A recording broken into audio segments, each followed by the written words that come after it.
कर्तव्य निर्वहन किया। आज उन्हीं को आप अपना आदर्श मान करके आज आप सब लोग उपस्थित हुए, इसलिए मैं आपको मंगल कामना, आशीर्वाद और प्रणाम करता हूं।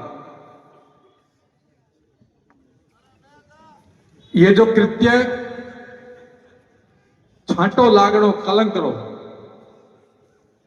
और पापरो घड़ो भरी जनो, वो पापरो घड़ो भरी जो और फूटो। अब वो पापरो घड़ो पाछो नी बने नी भरी जेला, बस एज बाबे री कृपा रहेला, एज गौ माता री कृपा रहेला। अभी पूज्य बाल भारती जी कह रहे थे कि गौ माता को राष्ट्र प्राणी घोषित किया जाए। जिस प्रकार राम मंदिर इसी युग में बना और ये गौ माता भी इन्हीं के द्वारा राष्ट्र प्राणी घोषित की जाएगी। और जिस काम के लिए आप इस भगवाधारी सन्यासी को लाए थे पोकरण में, वो काम करके दिखाऊंगा। पर धैर्य, विवेक, दूरदर्शिता, उसके साथ में मैं धन्यवाद और आभार देना चाहता हूं मुख्यमंत्री जी को भी, जो कल से इस बात को लेकर के बहुत गंभीर है और लगातार संवाद और संपर्क उच्चाधिकारी और माननीय सीएम साहब के वहां से हमारा बना हुआ है। और यहां के प्रशासनिक अधिकारी भी बिल्कुल इसको त्वरित कार्यवाही में लगे हुए हैं।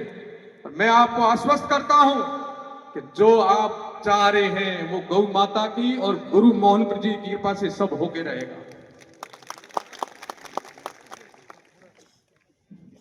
हमने और ये जो बड़े बुजुर्ग जो जनप्रतिनिधि बैठे हैं, इन्होंने कई कालखंड देखे हैं। एक ये घटना नहीं देखी हमने, पिछले 30-35 वर्षों से मेरा अनुभव है कि जब ये समाज जगा है तब तक सरकारों को काम करना पड़ा। पर ये तो सरकारी आपकी है, इसलिए निश्चिंत रहिए, आप चाह रहे वो काम होके रहेगा। ये गौ माता ने हमारे को जगाया है। और जो मेरे से पूर्व वक्ता बोल रहे थे, सोडा जी बोल रहे थे कि हमारा भी कर्तव्य बनता है मौके पर जगना नहीं, कभी सोना ही नहीं है, ये हमारा कर्तव्य बनता है। हमारा इतना पवित्र भाव, और जब गौ माता के प्रति ऐसा हिनना कृत्य हो जाएगा तो वह कोई प्रकार का बंधन, कोई प्रकार की मर्यादाएं नहीं है। केवल एक ही बंधन है, वो राष्ट्र के साथ, धर्म के साथ और गौ माता के साथ हमारा परम बंधन है, जो हमारी पूज्य माता है। हमारे जितने देवी देवता है उन्होंने भी गाय से बड़ा स्वयं को नहीं माना है। संत है, उन्होंने भी गाय से बड़ा अपने को नहीं माना है। इसलिए हम तो उनके चरणों पर चलने वाले हैं और गौ माता के लिए सर्वस्व निछावर करके आप सब लोग यहाँ आए हो। अब आगे ऐसी कोई घटना नहीं हो, ये भी हम संकल्प लेके जाएंगे। नैतिक जिम्मेदारी के साथ में मैं भी लेता हूं और आप भी नैतिक जिम्मेदारी के साथ लेंगे।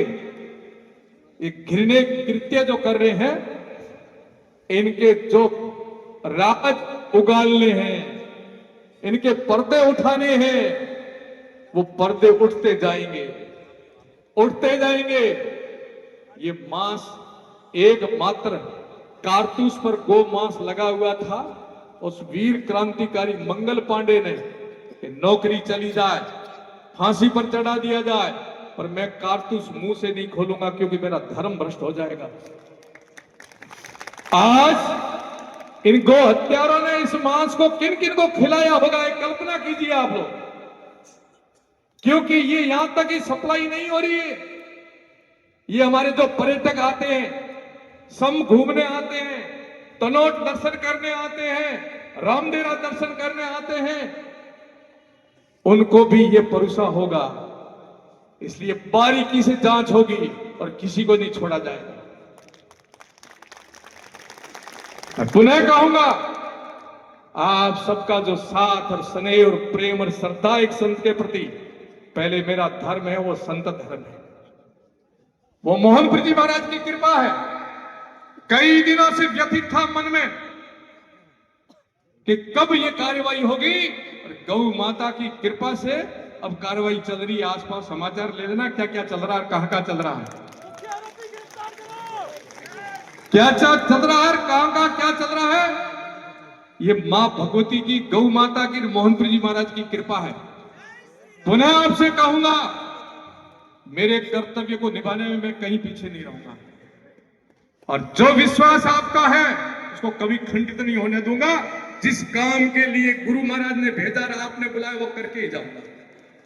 ये विश्वास मैं पुनः माननीय मुख्यमंत्री जी को धन्यवाद देता हूं।